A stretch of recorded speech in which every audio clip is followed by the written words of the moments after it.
Now, in terms of training, he has this beautiful 3x5 concept for strength. Pick 3 exercises, compound exercises, multi-joint movements. Do 3 to 5 exercises for 3 to 5 repetitions per set. Rest 3 to 5 minutes and do that 3 to 5 times per week. And for details, you can, again, look to the episode. It's time-stamped. But what's interesting about this is 3 to 5 times a week is a lot for a muscle group. Squatting 5 times a week for 5 reps, meaning you're working pretty heavy, meaning you're close to failure, but not failure for strength generally. What Andy taught me is that people who are training mostly for strength can do these low rep type regimens frequently because most of the adaptation is neural.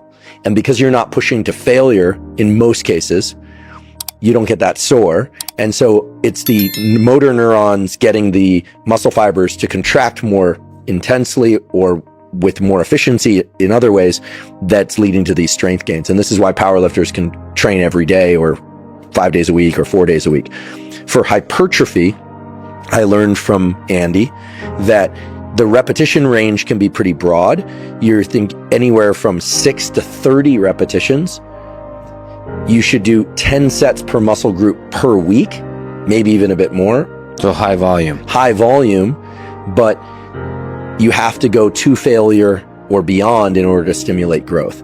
Why does it work at such a great range of repetitions? Well, there apparently are 3 ways that you stimulate hypertrophy, and maybe more. One is micro damage to the tissue. The other is through some sort of tension-based changes in the molecular gene programs of cells that lead to protein synthesis that are distinct from damage. And the other are metabolic effects of like high repetition work of superfusion of the muscle with blood. We know that third category exists because people are now doing this blood restriction training where they cuff off a muscle and they'll use a really light weight. I've done these before. You can use a 5-pound weight and do curls with this, and you are in pain and the muscles are swelling up with blood. It does lead to hypertrophy, but in general, you're not sore. You're not doing tissue damage. And by the way, don't just tourniquet off a muscle because you have to use the proper cuffs because you need the blood still to flow in one direction. You can't just cinch it off or you'll potentially kill yourself if you get a clot or you do it wrong. So get the appropriate cuffs. They're out there. And then for endurance, I learned something really cool. So I work out, basically, I go to the gym every other day on average. 3 or 4 days a week I do that, but generally not 2 days in a row. It's workout. Next day I'll do cardio. Next day. And the cardio for me is always a 30 to 45 minute jog, kind of zone 2 cardio. Andy informed me that to build endurance while building strength and maintaining some muscle size or even building muscle size, I would be wise to take 1 day a week and add to that all out max heart rate work for 90 seconds at least. So do 90 seconds, then rest, and then maybe do another 90-second all-out sprint. I almost missed my flight going from Los Angeles to Austin. I did that all-out sprint in the airport yesterday. So I actually think it's done for me. So there was a sprinting Dr. Huberman throughout with 3 bags. That's awesome. Because I travel. I'll travel with too much stuff.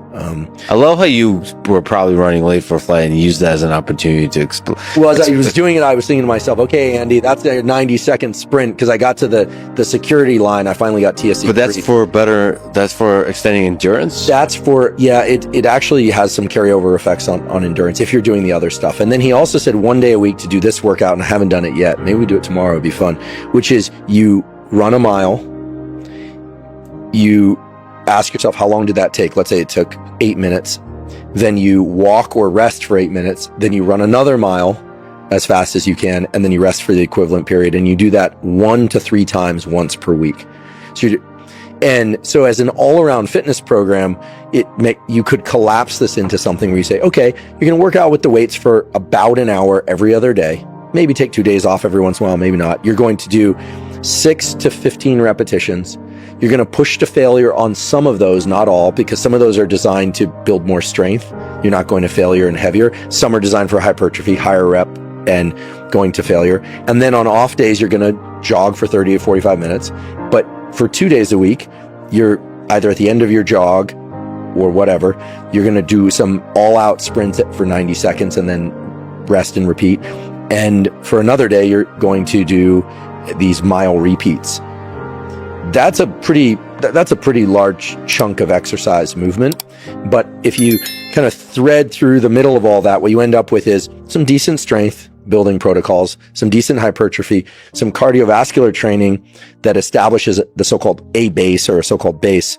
So you're not going to get really good at anything. You're not going to become a marathoner this way, an optimizing marathon. You're not going to optimize powerlifting. You're not going to optimize hypertrophy. But for the typical person, 75% of people, 75% of the time, they want some muscle, they want some strength, they want some endurance, and they want the capacity to sprint to the security gate without, leaving a lung in the terminal. So it's for like functional stuff, like your life, going up the stairs is easier, moving about, all the kind of just regular life. Yeah. And I should mention that cold showers after training don't seem to short circuit the training effect to the same extent that immersion in cold water does. And that really speaks to the fact that cold showers, even though they can provide some of the adrenaline for the mental effects of like, oh, I have a lot of adrenaline in my system from a cold shower and I can remain calm. There's utility to that.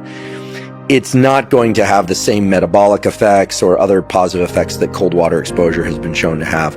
And that's unfortunate because most people have access to cold showers. Not everyone has access to a cold dunk or an ice dunk.